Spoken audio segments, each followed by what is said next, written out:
A maldição hereditária da Igreja Adventista do Sétimo Dia. Eu sou Ezequiel Gomes, você está no canal Vem Senhor Jesus e não tem jeito, né? No último vídeo eu falei para vocês que talvez esse fim de semana eu ia descansar, ficar de boa, deixar os hereges em paz um pouquinho, mas não tem jeito. É quase 2 horas da manhã, estou eu aqui bebendo cerveja e refutando herege, né?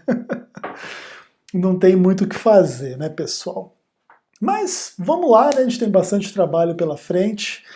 Vamos encarar o trabalho, né? Hoje eu gostaria de conversar com vocês a respeito do nosso amigo Gleison Pércio, né? Faz quase uma semana aí que a gente não fala dele no canal, ele já deve estar sentindo falta da nossa atenção. Vamos dar um pouquinho mais de atenção ao nosso amigo. E antes de expor o assunto em si que eu quero mostrar para vocês e falar com vocês hoje, vamos dar uma passeadinha lá no canal do YouTube do Gleison. Vem comigo. Olha aí, meus amados irmãos e irmãs, o canal do Gleison. Eu estou mostrando aqui para vocês, só para vocês terem um pouco de noção do cronograma que a gente está seguindo, tá? Aqui nós temos os últimos 12 vídeos do Gleison na tela. E basicamente eu já reagi a esses primeiros vídeos de introdução, esse aqui, Reino vezes Religião, e agora nós vamos reagir a esse aqui, ó, a história da Igreja Adventista do Sétimo Dia que ninguém te contou. Então eu vou fazer um vídeo só a respeito desse vídeo, um vídeo de 1h10 que ele gravou, eu vou fazer um vídeo bem menor do que isso, economizar o tempo de vocês, onde eu vou resumir um pouquinho aí o que o Gleison está dizendo e como que a gente pode, né, se contrapor ao que ele está dizendo, ainda que a gente, nesse ponto aí desse vídeo, a gente respeite a perspectiva dele, que basicamente tem que ver com o seguinte: o Gleison tem a percepção de que o Adventismo faz assim uma romantização da sua história e não conta a verdadeira história do Guilherme Miller, do movimento millerita, e fica fantasiando as coisas. E aí o Gleison pega nesse vídeo várias supostas fontes históricas e do Guilherme Miller e da Ellen White, para basicamente dizer o seguinte, que o Guilherme Miller era um completo maluco herege, que o movimento millerita era coisa assim de doente mental, que teve como consequência assassinato, gente ficando louca, se suicidando, entrando em falência por fanatismos, né, em função da ideia de que Jesus voltaria ou em 1843, depois em 1844... e um monte de bobagem e loucura e estupidez, e o Adventismo esconde a história de vocês para pregar uma versão romantizada da coisa, né? E basicamente o que o Gleison vai dizer é que, em função disso, o Adventismo não rejeita os erros do movimento millerita e está envolvido em uma maldição hereditária. Lembra do nosso hino, inclusive, que a gente fez para treta aí entre o canal Vem Senhor Jesus e o canal Descortinando o Adventismo? Pois é, né? Essa é a parte onde a mãe do Gleison dá bom dia lá no grupo da maldição hereditária, né? E agora ele vai aplicar esse conceito de maldição hereditária não unicamente às pessoas, mas também às organizações, e o Adventismo está amaldiçoado por causa da hereditariedade. Duvida? Dá uma olhadinha aí. A gente só está começando, esse é o terceiro vídeo, tá? Tem muita coisa aqui para falar. Eu não conseguiria viver comigo mesmo se eu não passasse isso para outras pessoas. Por isso que eu tô tendo todo esse trabalho aqui para fazer isso para vocês, tá? Agora, quero ler para vocês o que aconteceu com a Igreja Batista de Lowhampton, que é a igreja que o Guilherme Miller frequentava antes de ele ficar maluco, tá? Essa igreja, ela publicou uma nota oficial rejeitando o movimento millerita, e eu quero ler o que eles escreveram nessa nota. Olha só que interessante isso daqui, ó. Parte do documento dizia o seguinte: as razões que a igreja era contra esse movimento. Número 1. Eles pressionavam os membros a abandonarem suas igrejas locais. Esse movimento aí fazia isso. Número 2. Eles fizeram do dia 22 de outubro um teste de fé para aqueles que aderiram ao movimento, sendo que tal data e teste não se encontram na Bíblia. 3. Todas as igrejas que discordassem da interpretação de Miller sobre a Bíblia eram chamadas de apostatadas e, portanto, eram difamadas entre os membros do movimento. Número 4. Os milleritas batizavam as pessoas baseados em seu dogma particular e não numa autêntica experiência cristã. Gente, eu quero que vocês peguem só esses 4, tem muito mais, mas eu vou parar aqui.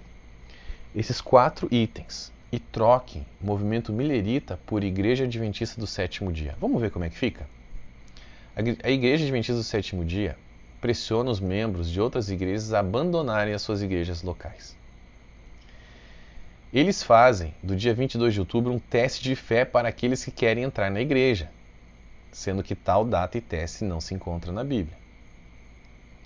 Todas as igrejas que discordam da interpretação adventista sobre a Bíblia são chamadas de apostatadas e, portanto, difamadas entre os membros da igreja. Eu estou só alterando isso aqui para vocês verem como é a mesma coisa, tá? Os adventistas batizam as pessoas de acordo com seu dogma particular e não numa autêntica experiência cristã. Você vê como encaixa tudo. Por que isso encaixa? Porque existe algo chamado herança espiritual. A Igreja Adventista do Sétimo Dia nunca rejeitou esse movimento millerita. Nunca disse publicamente, gente, nós estávamos errados, nós erramos, isso aqui não é verdade, tchau, vamos começar do zero. Nunca fizeram isso, ok? E isso, por causa disso existe uma consequência espiritual, que é carregar toda essa carga que veio não só do movimento millerita, como ao longo dos anos. Eles, em vez de eles admitirem que estavam errados, eles alteraram, como um camaleão, alteraram esse evento e disseram, não, vocês vão ver depois. Isso aqui acaba se tornando uma doutrina, a doutrina do juízo investigativo. Tá? Veja bem, mudaram de 1843 para primavera de 1844. Depois mudaram 1844 para primavera de 1844 para 22 de outubro de 1844. Agora eles vão mudar de novo, e eles vão mudar de novo várias vezes. Então eles carregam em cima deles essa, digamos, maldição hereditária. Maravilha, senhor Gleison Pércio. Então, o Adventismo do Sétimo Dia carrega uma maldição hereditária. Agora basta obedecer à palavra profética do Vinícius Iracete, começar a orar às 3 horas da manhã, inclusive daqui a pouquinho é 3 horas da manhã aqui, onde eu estou nesse momento gravando para vocês, e daqui a pouquinho já somos libertos aí da maldição hereditária, né? Ok. Então beleza, vamos lá, né? Sem delongas. O Gleison está dizendo que ele está só começando aí a descortinar o adventismo, e ele diz uma coisa interessante, que ele não conseguiria viver com ele mesmo se ele não ensinasse essas coisas que ele está ensinando para outras pessoas. É a pessoa que de fato está convencida da importância, da urgência, da correção das coisas, que agora está crendo contra o adventismo, que agora é essa seita hereditariamente amaldiçoada, e as pessoas precisam ser alertadas e tudo mais, e por isso o Gleison está tendo todo esse trabalho de escrever livro, de gravar vídeos, vir a público, dar a cara, né, para, enfim, esclarecer da perspectiva dele essas questões todas. E aí ele fala que a igreja que o Guilherme Miller frequentava lá, quando ele vivia lá em Lowhampton, alguma coisa assim, fez uma nota oficial rejeitando esse movimento millerita por algumas razões. E o Gleison destaca 4 razões, né? Então, aquele movimento millerita supostamente fazia pressão para as pessoas abandonarem as suas igrejas locais, colocava a data de 22 de outubro como um teste de fé, e essa data não é bíblica, não tem nada na Bíblia a esse respeito, difamava as igrejas e chamava de apostatadas as igrejas que não concordavam com as ideias do Guilherme Miller, E eles realizavam um batismo, mas é um batismo tipo assim, na fé de 1844, 22 de outubro, naquele dogma específico ali, não numa experiência cristã, genuína, verdadeira. Aí o Gleason diz assim, né? Vamos aplicar isso aqui à Igreja Adventista do Sétimo Dia. Os adventistas falam para as pessoas abandonarem as suas igrejas. Colocam 22 de outubro como um teste de fé, isso não está na Bíblia. Difamam as outras igrejas como estando apostatadas. E batizam as pessoas com base ali no dogma adventista e não numa experiência cristã. E você vê que tudo se encaixa, por quê? Porque essa é uma herança espiritual, porque a Igreja Adventista do Sétimo Dia nunca rejeitou o movimento milerita, nunca falou estávamos errados, vamos começar do zero, e por isso a Igreja Adventista, na visão do Gleason, carrega uma consequência espiritual, uma carga espiritual, e etc. E aí, por causa disso, ao invés de admitir os seus erros, fica mudando e fazendo várias mudanças e criando a doutrina do juízo investigativo, e por isso está debaixo de uma maldição hereditária. E no caso, a Igreja Adventista é uma filha do movimento milerita e carrega essa maldição hereditária. E como o movimento milerita era herético, diabólico, com esses frutos horríveis aí de pessoas se matando, loucura, fanatismo, falência e um péssimo testemunho, não sei o que, o Adventismo não rejeita esses erros, não quebra a maldição orando 3 horas da manhã, e por causa disso o Adventismo crê no juízo investigativo, que é aí uma falsificação, uma alteração dessas falsas doutrinas e tudo mais. E aí, o que você responderia para o Gleason Pércio se você estivesse no lugar do Ezequiel Gomes? Boa pergunta para você se fazer. Seja como for, eu vou dizer para você como que o Ezequiel Gomes responde ao Gleason Pércio. Primeiro de tudo, é muito legal, assim, Gleason, que você tenha um pouco dessa percepção que você precisa dividir com as pessoas as verdades que você conhece. O único problema que eu colocaria é que quando você considera a mentira como verdade, aí fica um pouco complicado esse sentimento, né? Imagine, por exemplo, para dar uma ilustração para você, imagine que realmente o Adventismo é essa seita maligna, mentirosa que você agora conclui que é. Imagina o Adventista assim com aquela urgência, aquela sensação que ele não conseguiria viver consigo mesmo se não passasse a doutrina adventista adiante, entendeu? Então, o grande fato é que é o seguinte, é bom que você tenha essa percepção, essa perspectiva de dividir as verdades, o problema é se você está querendo dividir verdades que ao final das contas são mentiras, né? Esse é um problema um pouco grave. Então, esse sentimento seu ele é positivo, mas o conteúdo do que você fala não necessariamente é positivo, ok? E o que acontece? É importante, Gleason, você entender que o Adventismo do Sétimo Dia é uma coisa e o movimento milerita é outra coisa. Eu não estou aqui com isso negando que o movimento milerita forma o contexto e a base para o surgimento do que hoje é o Adventismo do Sétimo Dia. Não estou negando isso. Entretanto, uma coisa é uma coisa, outra coisa é outra coisa, tá bem?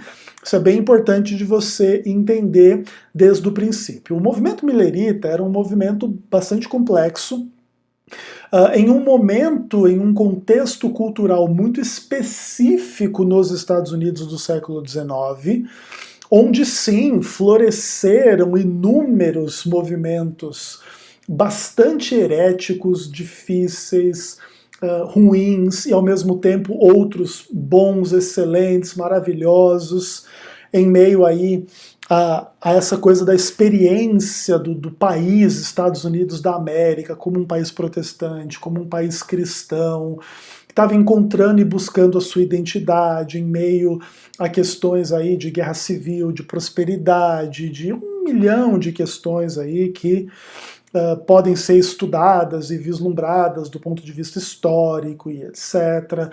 Você já tem nesse momento, lá no século XIX, já um ceticismo em função das influências iluministas, já tem teoria da evolução avançando grandemente, por outro lado tem esses fanatismos religiosos todos, e tem aí um cristianismo um pouco mais sério, você já tem um cristianismo um pouco mais acadêmico aí, vai por meados aí de 1840 e tanto, até né, antes disso você tem toda a escolástica, etc. Então você já tem né, 18 séculos aí, 19 séculos de história do pensamento cristão, com inúmeras questões complexas, de coisas negativas e coisas positivas na história da igreja, tanto lá na igreja primitiva, quanto depois o que vai se tornar o catolicismo, depois protestantismo, depois esses movimentos aí dos meados do século XIX em diante, tá bom? Então, o que era o movimento milerita? Era um movimento meio que, entre aspas, interdenominacional, que tinha influência sobre gente de todo tipo de igreja, para pregar essas noções aí do Guilherme Miller, que Jesus estava voltando e etc. E esse movimento, ele chamava a atenção de um monte de grupos cristãos diferentes, alguns trinitarianos, outros antitrinitarianos, alguns eram favoráveis ao entendimento do Guilherme Miller, outros eram desfavoráveis e tudo mais. Inicialmente, esses cristãos todos pertenciam a várias igrejas diferentes. Daqui a pouco, quando esse movimento começa a se tornar mais radical, ele começa a se tornar mais exclusivista, ele já começa a criar tipo um braço, tipo uma denominação, apesar do movimento millerita nunca ter se tornado uma denominação cristã, mas ele começa meio que caminhar um pouco nesse tipo de direção, né? Então, o que acontece? O Adventismo do sétimo dia, especialmente da perspectiva atual, que já fazem aí 150 anos que existe, o Adventismo do sétimo dia é uma denominação, ok? Já é uma igreja, tá? Já bem mais avançado daquele momento de surgimento, que naturalmente é mais sectário, né? Os grupos cristãos, eles nascem assim bem sectários, como culto, né?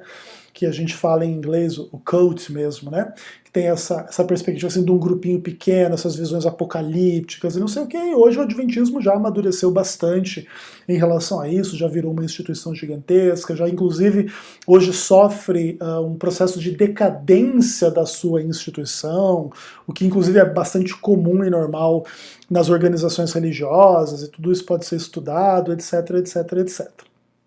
Mas o mais importante de você aí, telespectador, internauta, entender é que o movimento millerita era uma realidade num contexto completamente diferente da realidade adventista atual e do contexto atual, ok?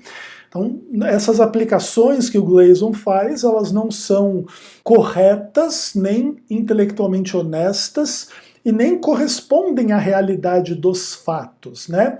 Por exemplo, o apelo do movimento millerita para que as pessoas não se concentrassem nas suas igrejas locais, naquilo que elas poderiam combater o entendimento que estava sendo pregado no movimento millerita, é muito diferente da proclamação adventista para que as pessoas sejam adventistas e não sejam das outras igrejas, tá?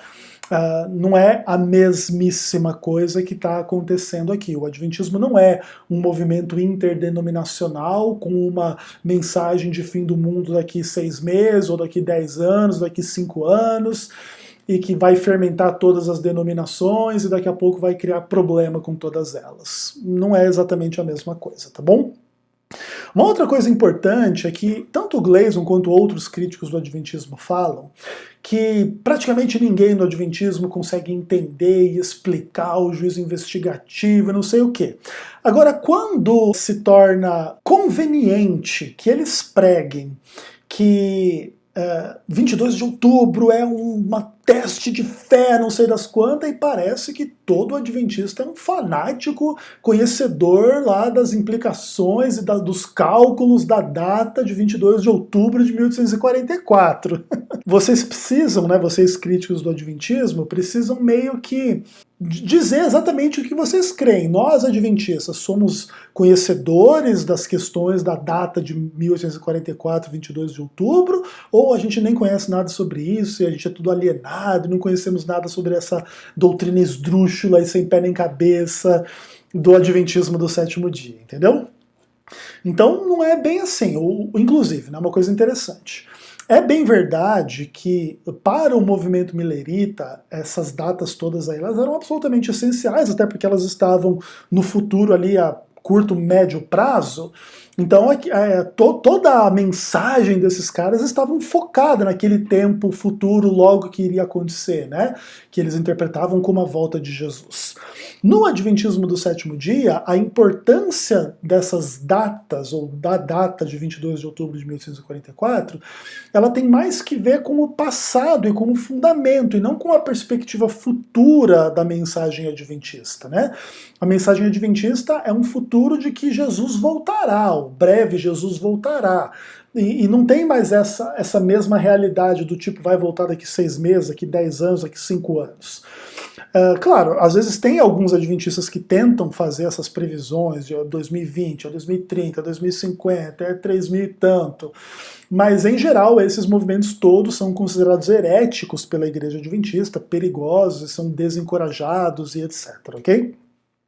Então é bem importante entender isso, tipo, a posição da própria data de 22 de outubro de 1844 no movimento milerita e no adventismo do sétimo dia são absolutamente diferentes, né? Conquanto sim, tem a sua importância nos dois movimentos, mas essa importância não pode ser comparada, tipo, Jesus vai voltar daqui 6 meses, ou se cumpriu uma profecia 6 meses atrás e Jesus vai voltar em algum momento do futuro, em breve virá, mas a gente não sabe quando.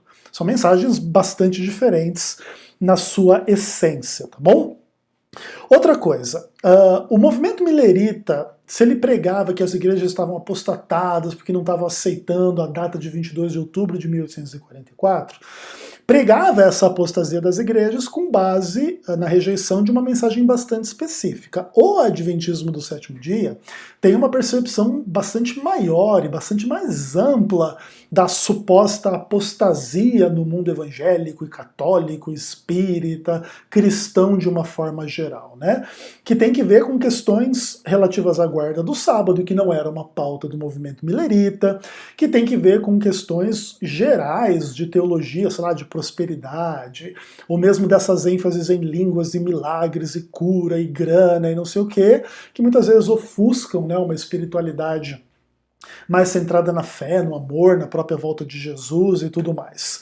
Então, a base, o fundamento da denúncia contra as denominações no movimento milerita e no adventismo do sétimo dia também é bastante diferente e não podem ser confundidos, né? E por fim, a experiência do batismo lá, se em 1844, ou ali perto, um pouco antes, alguns anos antes, começaram a batizar pessoas em nome de 1844, o Adventismo do sétimo dia não faz isso. O Adventismo do sétimo dia batiza as pessoas em nome do Pai, do Filho, do Espírito Santo, buscando, né, no ideal da experiência do batismo dos adventistas, que aquilo seja uma declaração pública e um selo de uma experiência com Cristo, e não com um diagrama profético, ok?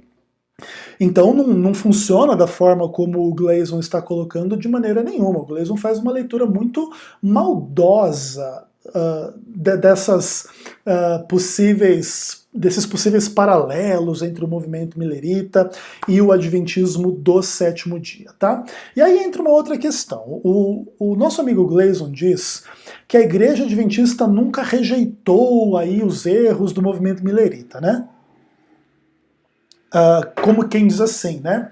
Nós erramos, vamos começar do zero. Veja, o adventismo, conquanto entenda ser herdeiro e ter nascido no contexto do movimento milerita, o adventismo não se confunde com o movimento milerita. Tipo assim, o movimento milerita ele dá o contexto do que vai ser o surgimento do adventismo, mas quando o milerita erra, é o milerita que erra, não é o adventista que erra, entende?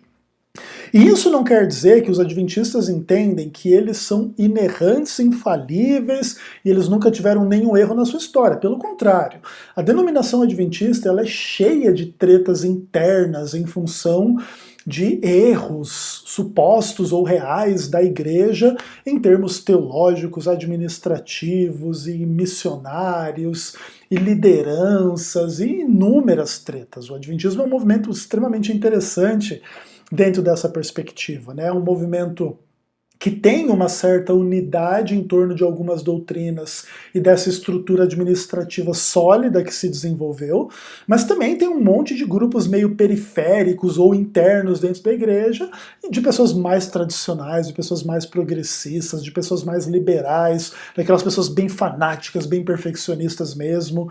Então o Adventismo ele é muito mais complexo, muito mais amplo do que supõe essa imagem idiota de um movimento tipo que herdou uma maldição hereditária do movimento milerita e repete os seus erros porque tá aí com essas consequências espirituais, com essa carga espiritual sobre si. Não é assim que funciona.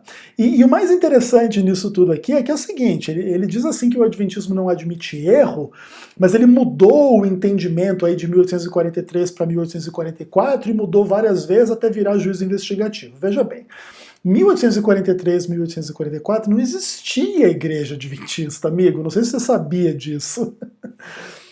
Conquanto aqueles que viriam a formar a base do que viria a ser a igreja adventista não existia naquele momento. Você não pode confundir essas coisas, né? É como você pegar Martinho Lutero antes dele se tornar protestante e dizer que o protestantismo estava rezando missa lá, entendeu? Tipo, antes da reforma. Ou tava cobrando indulgência, o protestantismo antes da reforma. Ou tava fazendo qualquer coisa lá que Lutero fazia antes de fazer a reforma. Então, tipo, não funciona dessa maneira, entendeu? O protestantismo do Lutero só surge depois que ele prega lá as teses lá na catedral e não sei o que, 31 de outubro de 1500 e tanto, sei lá o que e tal. E é isso, entendeu? Então é bem importante separar essas coisas. E o outro ponto importante é o seguinte: se realmente o adventismo mudou em relação a interpretações dessas coisas, mesmo se esse fosse o caso, isso já implica que foi admitido o erro. Então, por exemplo, vamos pensar que era adventista do sétimo dia em 1843. Jesus vai voltar esse ano. Aí não voltou. Pô, galera, erramos, né? Não, vai ser ano que vem. Essa própria mudança, ela já implica a admissão de erro. Não tem essa de que não admitiu o erro, não. Ah, não, a gente não admitiu o erro, viu? Jesus voltou em 1844, né, Gleison? E assim, tipo, se o Adventismo mudou um monte dos seus entendimentos para construir daqui a pouco a doutrina do juízo investigativo, quer dizer que o Adventismo teve uma visão crítica da sua própria história, da sua própria teologia, e é muito nítido, né, que nesses 150 anos aí, tanto, um pouco mais aí de vida do Adventismo do sétimo dia, nós temos uma teologia que é muito diferente hoje do que era no começo. Ela é muito mais madura, ela é muito mais desenvolvida, ela é muito mais sólida, ela está muito mais bem embasada na Bíblia hoje do que ela era naquele começo, entendeu? Inclusive existem algumas discussões muito interessantes a respeito desse tipo de coisa. Por exemplo, quando o Desmond Ford ele fez um monte de críticas aí à doutrina do santuário e etc., e o Adventismo veio meio que responder a essas coisas, o Adventismo lidou muito com essas implicações, né? Tipo assim, peraí, ó, a gente acredita que essa visão que o Desmond Ford está criticando, ela é correta, mas ela não está tão bem embasada no começo da história da igreja. Então eles vão lá e eles fazem todas aí as reuniões que vai virar o Darkon, no final das contas, a comissão de Daniel e Apocalipse, vai estudar Daniel, vai estudar Levítico, vai estudar Hebreus, vai estudar Apocalipse, inclusive tem todos os livros aqui, né? É desse contexto que nasce, por exemplo, essa série aqui, né? Que é parte dessa série que eu estou mostrando para vocês. Então, para falar de profecia, para falar dessas coisas todas. Então, o que é importante de cada um entender é que o amadurecimento do adventismo, inclusive, ele indica que o adventismo é uma religião autocrítica e que cresce, que amadurece, o que implica que reconhece que estava errado em alguns pontos do passado. Porque senão não precisaria amadurecer, não precisaria crescer, não precisaria melhor embasar suas convicções do que eram embasadas antes. Então a percepção do Gleison é uma percepção extremamente limitada, com uma interpretação extremamente maldosa, para querer inferir uma dinâmica espiritual fantasiosa de uma maldição hereditária, porque o adventismo não rejeitou os erros do movimento milerita. É a mesma coisa que basicamente o seguinte: imagina que o Gleason hoje ele faz parte de uma igreja pentecostal, neopentecostal, não denominacional, não sei das quantas, aí nos Estados Unidos. Vocês já fizeram uma declaração pública rejeitando os erros do catolicismo que veio antes de vocês? Os erros dos protestantes que vieram antes de vocês? Enquanto vocês não fizerem isso, vocês estão amaldiçoados e tudo que vocês falam é mentira e acabou. Vocês são uma religião protestante? Tá. Vocês já rejeitaram que Lutero mandou matar camponeses lá que foram contra a reforma? Vocês já rejeitaram Calvino que mandou matar os servetos por causa de treta, por causa da Trindade? Vocês já fizeram declarações públicas a esse respeito? Não. Então vocês têm uma maldição hereditária sobre vocês e tudo que vocês ensinam é mentira e é errado porque tem uma carga espiritual, uma consequência espiritual sobre vocês, que se dizem cristãos protestantes evangélicos, mas não rejeitaram os erros de não sei o que aí, etc. É ridículo esse conceito. Inclusive, Gleason, você de uma forma extremamente estúpida veio dizer que você achava que eu era esquerdista porque eu critiquei o imbecil do Bolsonaro, né? Mas deixa eu explicar para você. Você já ouviu falar na ideia de dívida histórica? É um papo bem esquerdista, você não acha? Que é o negro atual, que ele é descendente lá dos negros anteriores, e agora ele não tem as mesmas oportunidades dos brancos, então os brancos têm uma dívida histórica para com ele. Esse é o mesmo tipo de papo de maldição hereditária, irmão. Agora os brancos devem alguma coisa para os negros atuais por causa da história, para redimir essa maldição hereditária? Isso aí é papo de esquerdista, e é você com esse papo de esquerdista que vai desmascarar o adventismo, meu amado. Outra coisa, Gleason, você fala aparentemente que tem essa maldição hereditária aí, porque o adventismo surge do movimento milerita, que era um movimento horroroso. Cara, o seu movimento está surgindo de um falso profeta chamado Vinícius Iracete. E aí, cara, você tem uma maldição hereditária sobre você também? Um abraço.